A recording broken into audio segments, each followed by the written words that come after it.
Hey friends, so we are in session 8 of our fairy tale unit, and this is when the deep work of independent writing is going to come in. So I can teach you a ton of lessons, but you're in the stage of really taking what you're learning and implementing it, doing it, making it an important aspect of your personal work. And today is just like one of those lessons. So let's get started. So, here are a few words from a fairy tale, and I wonder if you remember these words. So, words like fee, fi, fo, fum, I smell the blood of an Englishman. If he's alive or if he's dead, I'll use his bones to grind my bread. Or, little pig, let me in. Not by the hair of my chinny chin chin. Then I'll huff and I'll puff and I'll blow your house down.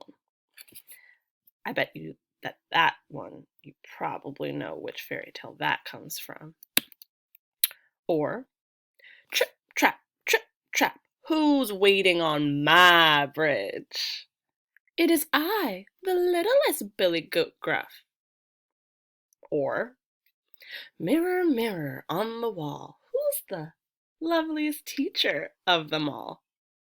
Or one of my favorites during the holidays, run, run as fast as you can. You can't catch me. I'm the gingerbread man. I am.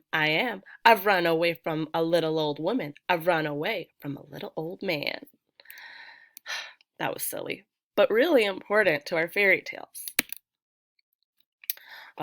Last one. One of the best ones, I think. Grandma, what big eyes you have. The better to see you with, my dear. What big ears you have. The better to hear you with. What big teeth you have. The better to eat you with, my dear. Many people know those refrains by heart. A refrain is a repeated line or a number of lines in a poem or a song, and also in fairy tales. It's fun to tromp through the house calling, fee, fi, fo, fum. It's fun to tell someone who is hiding under the blanket or the couch cushion, I'll huff and I'll puff and I'll blow your house down. I remember when I was little, whenever we would cross a bridge at the park, my brother would race ahead and hide so he can yell, who's that walking over my bridge? As we walked over. So today, I want to teach you that fairy tales are written with repeated lines called refrains, and they're usually at the exciting parts to add tension, to get you, what's happening in the story? So we're going to practice storytelling in ways that really pull the listeners in. So I want you to think of your favorite part of a classic tale for your adaptation. So if you were doing Three Little Pigs, you know one of those popular lines is, I'll huff and I'll puff and I'll blow your house down. Depending on the fairy tale that you started to adapt, I bet you can think of those classic refrains that come up in the story. Once you've told the story one time in your mind, you should tell it again, only better. Jazz it up. Make sure you are seeing what the character sees, feeling what the character feels. You might want to try to come up with your own refrain that captures this.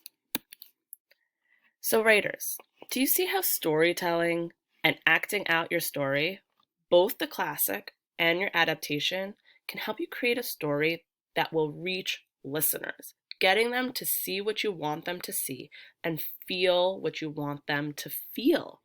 The real secret is this. As you write, story tell in your mind to an imaginary audience. Just like how Miss and I has to record these lessons for you and I'm acting them out. I'm acting out those lines because I know that the way I say it is really going to help you picture it in your mind. Same thing with your writing. So your task for today is very simple, but it's real writing work that you need to dedicate some time to. Focus on finding an important part of your story where the tension is building up. That makes your reader shiver. And that's when you're going to add those repetitive phrases, those refrains. I looked at most of your writing pieces and I noticed that some of you actually took on the exact repetitive phrases from the originals, which is awesome. Some of you have been really summarizing stories, but not so much putting in dialogue. And some of you are even being creative and changing up the refrains. So today, I want you to find the parts of your story that should build up tension if there isn't any yet. And then create or add the repetitive phrase to help your readers see and feel the action in your fairy tale. Once you're done with that in your Google Doc, so you're revising, don't forget to check off in your checklist once you've completed the task. And then once you're done with step 1, 2, and 3, you just need to pop back into Google Classroom and mark as done for today. You don't need to attach anything. You just need to do that work independently because by the end of this week, I'm going to be taking a look at your writing and seeing how much you've grown.